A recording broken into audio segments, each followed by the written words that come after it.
Well, hello and welcome to another episode of More Perfect Marketing. It's David Baer here, and I want to tell you about an email that I got yesterday. Uh, and it got my attention because well, first I recognized the guy who sent it to me. I recognized his name, and that's always a good thing. But then I looked over at the subject line, and it mentioned a TV show that I had been watching for the last 5 years. A show I absolutely love, and I'm sad that it's ended. And immediately I said, well, I got to read this, right? And not only is it from somebody I'm interested in hearing from, but it's a subject that I actually am interested in. Click, and I read a pleasant little email that made an interesting point, which we'll likely get to in a moment. But here's the thing. I don't remember at any point in that email, an email which really was coming from a business speaking to me as a prospective customer. I don't remember any overt selling. And yet, in the email, there were plenty of opportunities for me to buy stuff. And this is a point I hope we get into in our conversation in just a moment as well. And you may be wondering at this point, although you probably know, because why would you have clicked on this show if you don't know who my guest is? Who is going to reveal all of the answers to these questions I posed? Well, his name is Tom Ruwitch, and I'd like to ask him to introduce himself by telling a story in the framework of an approach that I think he and I both learned from the same person, Jane M. Powers, called an intro commercial. And so, Yeah. Tom, why don't you intro commercial yourself? I don't think that's really a word, but have at it. Yeah, I would be happy to, David. Thank you for that. And then I do look forward to talking about that email. My name is Tom Ruwitch, and coaches, consultants, professional service providers, authors, anyone who packages their expertise for sale to serve clients, hire me to power up their creative content and storytelling, because most of them are still dishing out the same old boring blah blah blah information only content, and then they feel frustrated and stuck when their prospects tune out and move on. So I teach them how to transform their content from boring to brilliant, how to turn the marketing process from frustrating to fun and fulfilling, and ultimately how to turn the bottom line from subpar to superb. The bottom line for you is that when you create that kind of content that's entertaining and relevant and fun, people will tune in, you'll stand out, they'll choose you when it comes time for them to hire somebody to deliver the service that they seek. I love that, and thank you for humoring me by doing it. Um, I wanted you to do that because I think it's very much related to what we're going to talk about today, which Yeah. is how to effectively incorporate stories Yeah. in the writing and communicating that you're doing, Yep. but that you don't have to start from scratch. You don't have to start from a place of not knowing what the heck am I going to write about or talk about, and that there's often frameworks or templates to help you get there a heck of a lot faster. And what you just did there, as I referenced a moment ago, was one of those frameworks. And I Yeah. wonder if you might talk a little bit about that for a moment. Yeah, well, Jane Powers is a terrific public speaker. She helps people figure out how to stand out on stage in particular.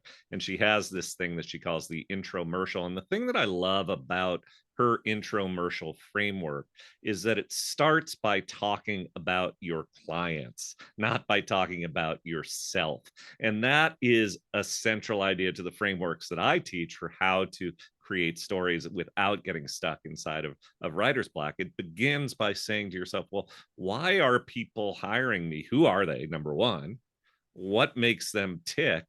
Number two. And why are they hiring me? What's the journey that they want to take? And so the whole construct of the intromercial is very similar to the construct of good business storytelling. You start by looking at your prospects. You answer that question because what? What they're hiring me because why? Well, because they're feeling frustrated and stuck when people aren't tuning into their stories, and they want to stand out. They want to get over that feeling of writer's block, of sending stuff that nobody is paying attention to, of having prospects tune out and move on. And it really is the third element of that intromercial. So here's what I do. Here's the product or service that I deliver. And what so many people want to do when they market or when they tell stories in their content is start with me. Once upon a time, I did this. Here's the story of the garage where I invented the widget.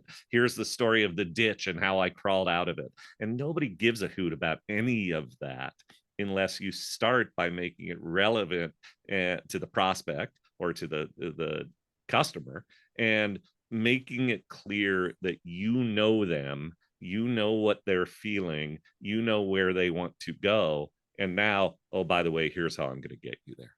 That construct is really powerful and very similar to what I do when I help my clients figure out how to create those powerful stories. So I want to relate this back to the story I shared at the beginning, because I think it very much shows up in the way that you write or deliver emails. And I know today's email that I received was partially written by you and partially by your robot friend, but and that was, you know, a point they were making in that email. You know, and I know that most people who have email lists and they're delivering an email to their subscribers on a frequent basis. You email daily, Monday through Friday. Right. Not every email gets opened. And so, you know, sometimes I'm going to, you know, scroll and pass by your name and say, yeah, that's not really, I don't care about that. But I referenced a subject line that caught my attention, caught my interest, which I think is very much the point that you're making, right? You need to be talking to the audience that you're writing to about things that matter to them. And so I wonder if you can talk a little bit about your approach to how you're addressing your audience, the types of things that you're including there, because it's not like you are writing to fans of the marvelous Mrs. Maisel, but for one reason or another, you decided that that was an appropriate story to tell all of us who are on your list as subscribers. Yeah. Well, let's start with the premise that all of us, especially those of us who are experts in a particular field, who, as I describe it, are sharing or selling their expertise to serve their clients, coaches, consultants, authors, so forth. We all have tips and information and products and services that we sell that are based on that knowledge. And so we have a list of those things. And for me, one of those things is that if you are going to be an effective marketer and position yourself as a standout in your field who gets hired, you have to have confidence. You have to focus on the mindset game. You have to, go for it. And what I just did there was sort of gave a little pep talk and a little lecture. And that's a point that I wish to teach and reiterate over and over again. But if I delivered that idea in yet another information only lecture from on high, I'm an experienced marketer, and in my experience, the thing you need to do is focus a lot on your mindset. You have to get out there. You can't sit back and hope good things are going to happen. You have to go out and do it. All right, great. I write that once. First of all, anybody could Google mindset and going for it and so forth. Find that post 800 times over. Find that post 8,000 times over now that ChatGPT lets you do it at the push of a button. But what I did, and the way the email that you reference happened, is I was watching the season finale of The Marvelous Mrs. Maisel. Mrs. Maisel, comedian looking for her big break, Midge Maisel, said something in that episode that was powerful and delivered that same idea. And the minute I saw it, I thought, I'm going to have to go back, record that, get that verbatim, because that was an email that I just heard. Because what happened is I saw something entertaining and interesting, even for people who don't know the show, well said, very powerful, good story. And I said, that delivers the idea, one of many ideas that I wish to share with my list, but it's doing it in a unique, story powered way. So my email was simply, hey, over the weekend, I watched the show. Here's a little background for those who don't know who Midge Maisel is. Here's something she said. Isn't that awesome?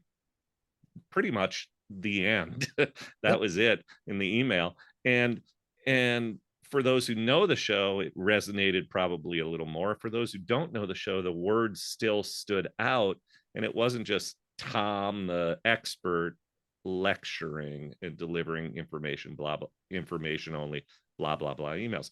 I'll make the same point in some future email with some other story hook, some other way that I deliver it.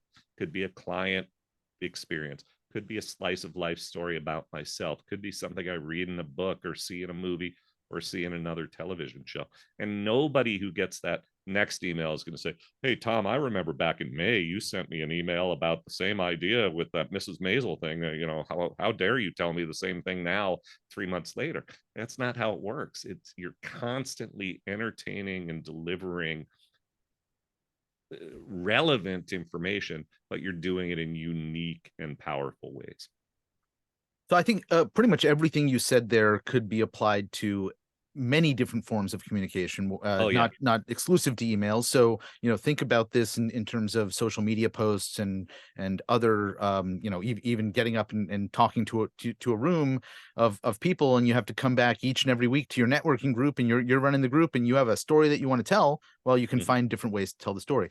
But here's one thing that I heard in there that I want to pull out and explore a little bit further. And that was the one of several points that I want to continue to return to. Yeah. And so I think this speaks a little bit to how you and others teach approaching the creation of content, is that Sure. there's actually, sort of an agenda on the end of the person who, or the business that is going out there and creating that content. And so I wonder if you can sort of walk us through a little bit more of the process and the considerations and the pieces of the puzzle. Yeah, I'll do it by, lo and behold, telling you a story. And it's a story of an executive coach with whom I've worked. And her work is with business owners to help those business owners escape the hamster wheel, run better businesses with less headache and hassle and so forth. And so when she makes the list of things that she teaches and that she brings to clients, that list is going to include things like how to delegate properly, how to time block and manage your time, how to communicate effectively with your employees, mindset things, confidence, how to get over imposter syndrome, so on and so forth. So those are all things that she brings to the world as a coach. Those are things she's doing when she's delivering the service, but they're also things that she's raising in her content to say, hey, I can teach you how to delegate properly or time block properly or so forth.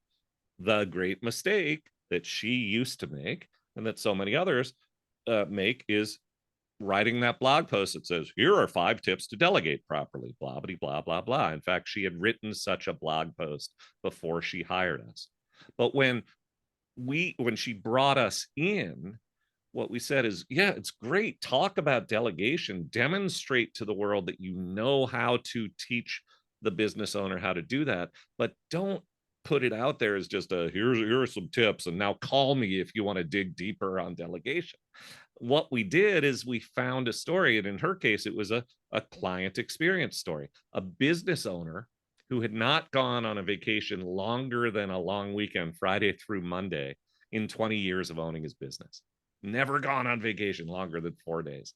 And the reason is because he worried all hell would break loose if he left.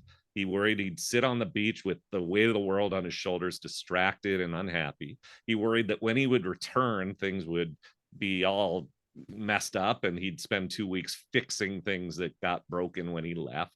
All of these problems. And she helped him overcome that.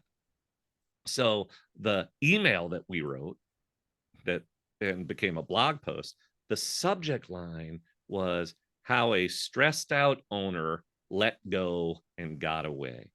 That is a classic and great story powered headline, subject line, whatever you want to call it, because what it does is it evokes a story, a journey from before to after for the target market. Stressed out, let go and get away. Okay. And what enabled that? Well, what enabled that is delegation. The story is a parable, a fable, whatever you want to call it. Hey, I know a business owner, never went on vacation longer than 4 days. Here's why, all those things I said earlier. But this year he finally went away, went to the beach. And by the way, there was a picture in this email of guy on a hammock on a beach looking out over the ocean, sunset, golden, orange, all that goodness. And that story gets told, and anybody who is her target market is sitting on the edge of their seat saying, yeah, that's, I'm feeling this. This is me. You know me. And when somebody you're trying to reach in the marketplace is reacting by saying, wow, you get me, you know me, you're talking to me, they're on the edge of their seat. And effectively what's going on in their mind, subconsciously, if not consciously, is how are we going to do this? How do you make this happen for me? And it transitions in the article to, well, here's the thing. This guy learned how to delegate. Now, here are 5 tips on how to delegate properly. Same 5 tips that were in the blah, blah, blah boring post, but now they're in the context of the fulfillment of the journey that you want to take. We have a framework at Story Power, the 3E framework. First E, empathize. Where's the prospect? What are they feeling? Second E, envision. Where do they want to go? What's the other side of the mountain? Or what's the mountaintop? Pick your metaphor. Third E, enable. How do you enable the journey? And if you discover all of the stories, where are they? Where do they want to go? How do you enable it? All of those things that you enable, or all of the ways that you enable, I should say, delegating, time blocking, working on mindset, effective communication, those are the topics, finite list, that you want to be bringing to your audience over and over and over again. Here's how I enable transformations. 1, 2, 3, 4, 5. The list is finite, but the opportunities to talk about those things are infinite if you understand how to tie them in with stories and entertaining, powerful anecdotes. There's so many different directions that we can go from here, and yeah, and I'm going to attempt to circle back to 2 things that you shared there.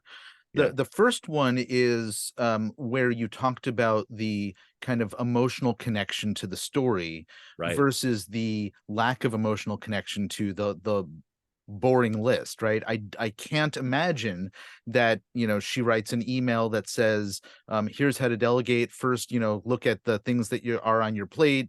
Second, prioritize what's important for you, blah, blah, blah. And somebody is leaning in to that and saying, that's me, I need to do that.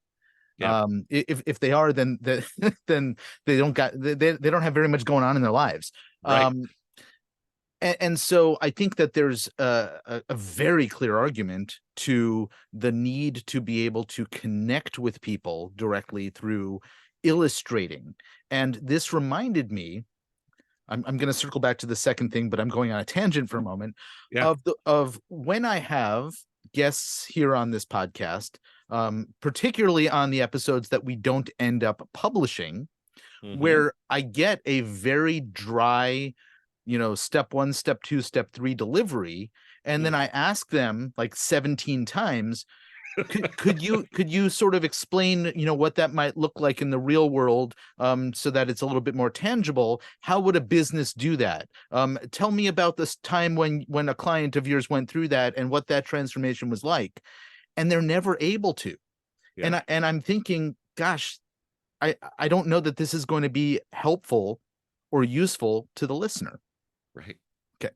Now I want to circle back, and I want to actually do something a little meta here, because yeah, you just told a story about storytelling, right? Go figure, And th- right? and then you did something which I hope that folks picked up on, because it's something that they can do in their own storytelling, particularly in the emails. Now, you'll remember earlier on I said something about you weren't overtly selling anything in the email, except that you were. Well, in your story, you were not overtly selling the things that you do at Story Power Marketing. And Mhm. yet, what did you do? You shared a framework that you have at your business that sounded really cool, sounded very enticing, and gave the listeners an opportunity to go, oh, that guy's smart. I wonder what else he's got, Mhm. right? Which then leads them to want to get a little bit closer and sign up for your email list and learn what else they can learn from you. Yeah. And that's something that I think I hope you teach folks how to weave into their storytelling as well. Yeah, yeah. Thank you for noting that, David. Because number one, we're talking about an email and a blog post and so forth, but all of this that I teach and all of these frameworks that I bring to the mix are not just about writing an email, social post, or blog post. It's about how do you present yourself live when you're on a podcast guest chair or on a stage. How do you present yourself and connect with your audience when you're having a one-on-one, a sales consultation? How do you present yourself and become a better leader or a better coach or consultant when they connect with you? So all of those things are part of the mix and apply in all of those circumstances. You're absolutely right that what I was doing in talking about my framework and talking at one point about if you have the systems or process in place to discover those before to after journeys, then you're going to be golden. Okay. I'm helping people realize, well, implied, I can help you do that. I can help you do that. But here's the thing about it. It goes back to the intromercial, David, that the only reason people are still listening and people still care is because people can relate to this idea of, yeah, I send content out and I don't really necessarily know what's working and what doesn't, and if it works, why it works, and if it doesn't, why it doesn't. And I do feel frustrated sometimes and stuck, and I do suffer from writer's block. Those are the first things I talk about. That's the empathy and the envision, going from stuck to unstuck, going from writer's block to it's flowing like crazy. And only because I start there does it matter when I say, well, there are systems and frameworks. Too many people will say, here's my widget, it's platinum coated. Here's my framework, it's certified, and I have a PhD to back it up, and I've done lots of research. Nobody gives a hoot about your framework, your widget, any of it, until you connect with them and their world and their story and their beginning and the end that they desire. If you do that, they will be on the edge of their seats. They'll pay attention. I'll say one more thing about what you did, because it came out very naturally, and I believe that internally it is a very Yep. natural flow for you. And witnessing, you and I both work with business owners, Yep. the transformation of a business owner who is struggling to be able to accomplish something. They start doing it, but it's very mechanical, and then Mm-hmm. eventually they adopt it into a very natural part of their existence and pattern. Right. It takes time, but it was very apparent the way that you talked about it. You weren't thinking or calculating, okay, and now I need to demonstrate, here's what we do in my business, and I'm going to put these things in this order. It Right. just came out very naturally, and that's where it's possible to bring somebody once you sort of present them with the structure. Yeah, yeah, exactly. And it begins with structure. And you know this, David, and all the work that you do with business people, systems and structure and repetition become habits and second nature. And the skills that seem magical in the work and the product that comes out that sometimes seems magical is not magical at all. It's a part, it's built on systems and repetition and habit formation, which is a good segue to a quote that I often cite when people are asking me about writer's block. I have writer's block. I'm not feeling it, Tom. How do I do this? And I'll cite something that Eugene Schwartz said. Eugene Schwartz was one of the most prolific and successful copywriters of his day in the late 20th century, in the 60s, into the 70s, even into the 80s. And he said, copy is not written, copy is assembled. I'm going to repeat that because it's really important. Copy is not written, copy is assembled. And what he meant by that is that it's not about, in his day, he literally used, legal pads and hand wrote his ads before he put them to print. It's not about sitting in front of a blank pad, or in our case, sitting in front of a blank computer screen and hoping for the magic to start to flow. It's not about summoning the muse and letting the magic happen. It's about gathering the building blocks: systems, repeat, rinse, learn what makes your prospects tick, gathering all those building blocks, and then assembling them into structures that are really familiar. Nobody, day after day, month after month, is reinventing how to structure an email or a video or a social post. That's the easy part. Those structures are pretty darn familiar to all of us. And yeah, of course, there are different ways to put an email out there. You can do a newsletter format versus a narrative format and so forth. But fundamentally, the structure is not the hard thing. It's the stuff that you put in there. And if you gather the building blocks, which is something that anybody can learn, if the systems to master and repeat and learn, if you can gather the building blocks, then it's more craft than it is art and magic. And that's the fundamental premise behind what I do: teach you those systems that you can repeat and that become habit and become easy. So when I say transforming the process from frustrating to fun, I mean it. And people look at me like, fun? Writing emails can be fun? Well, yeah, if you know how to assemble the pieces. And I would say that reading some of your emails, it's very clear that it's fun because I mean, not everyone is a silly email, but you often will make light of a situation, tell a story about something that's fun that happened, or in the case of my business partner who had a disagreement with you, and you wrote about that story as well. I think that they're engaging, right? Right. You said earlier, as you were watching the show over the weekend, you noticed something that spoke to one of the points that you want to make to your audience. And I think about this as well, is that there's a handful of points that I'm repeatedly coming back to in my emails. And I am not as prolific. I only write one a week, not 5 a week. And I know you're going to try to get me to write more often, but I don't care sir, to. I won't. And I notice things all Yep. around me that can support the points that I want to make. And I think that's, I don't know if it's exactly the Bader-Meinhof effect, but it's this idea that things will constantly appear on a regular basis. And once you've sort of just been in the habit, that was a word you used a few minutes ago, of doing this a little while, you're going to see all those things right in front of you, which I think is, which I think makes it a lot more fun, because then I can witness, oh, I was in this store and I had this exchange with the clerk. I got to tell this story. Or I was in this store and they missed an opportunity 7 times, and I'm going to tell each of those incidents and point out all of the things they could have done differently. Exactly. Or I think most of the emails that I write that actually get people writing back to me are the ones that I'm telling some relatable story where they've had a similar experience or observed something similar, and then they want to engage. And that makes me feel great. Yeah.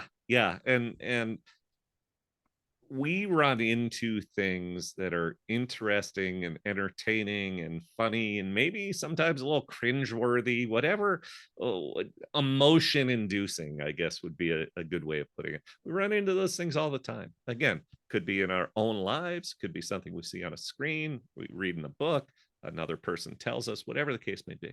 And more often than not, you can take those things that happen to you or that you witness and turn them into something that has business meaning. There's a guy named Matt Fury who's in the fitness space, and some people credit him as being the first great daily emailer. Ben Settle, who's very active in the marketing world these days and considered one of the great email marketers, he cites Matt Fury as his great teacher and inspiration. I listened once to a Matt Fury seminar. It was a live event that was recorded where he brought people in for a weekend to wherever he lived. And one of the activities that you can hear on this seminar is he took his group, 10, 12 people, they paid 10 grand or whatever to be there, takes them all to lunch at a Thai restaurant. And then they come back into the hotel conference room and Fury says to them, all right, we all just had lunch at the Thai restaurant. Write an email about lunch and tie it into your business. And now these people had been through a day and a half of his thing, and so their brains were primed for this thing, but they all did it, and most of them were remarkably good. And I love that story because the lesson is that in just about anything can be turned into a meaningful, call it what you will, a parable, a fable, a business story, a story with a lesson. The anecdotes are easy to pluck. The connect the dots part feels hard until, again, thank you, Eugene Schwartz, you do the work in advance, gather the building blocks rooted in what is it that you're talking about and why is it that you're talking about it, knowing your prospects. If you've got all that stuff in a pile of bricks ready to assemble, you can connect the anecdote to meaning almost every time. And I love how you just did that yet again. You told the Matt Fury seminar story to make a point. I think if folks want to discover more stories from you and perhaps on a daily basis enjoy some of the way that you deliver and make points, where can they find out more and perhaps even join your email list? Yeah, they can go to Story Power Marketing, all one word, storypowermarketing.com.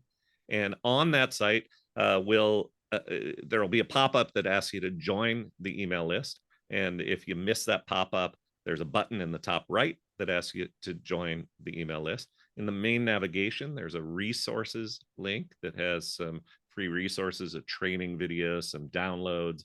There's one about Hall of Fame ads and what you can learn from 5 of the greatest advertisements I've ever dissected.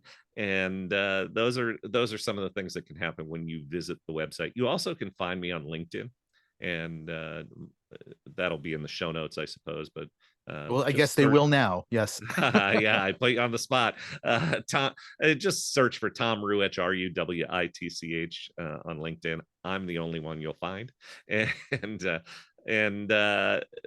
reach out if you sign up for the list or you connect with me on LinkedIn. Please do reach out. Tell me that you heard me on David's podcast. And one of the things that's really important to me is when people reach out, I respond. I don't hand it off to some assistant who will respond on my behalf. I want to hear from people and I want to respond and interact and build a relationship with them.